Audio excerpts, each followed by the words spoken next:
May comment dito sa video natin. Pag CDL holder ka, maintain clean driving record.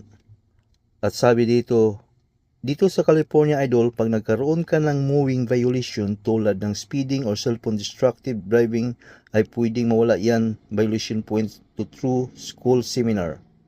Dito rin Idol. Pero para lang sa kutsi ha, pag CDL holder ka, iba ang hatol. Check natin yung Google ha. At sabi dito, traffic school is available for those who get a traffic ticket. Does not apply to commercial driver license holder. Ang ibig sabihin, yung may CDL. At lalo na dito sa Florida, CDL holders may na elect to attend traffic school for a Florida ticket.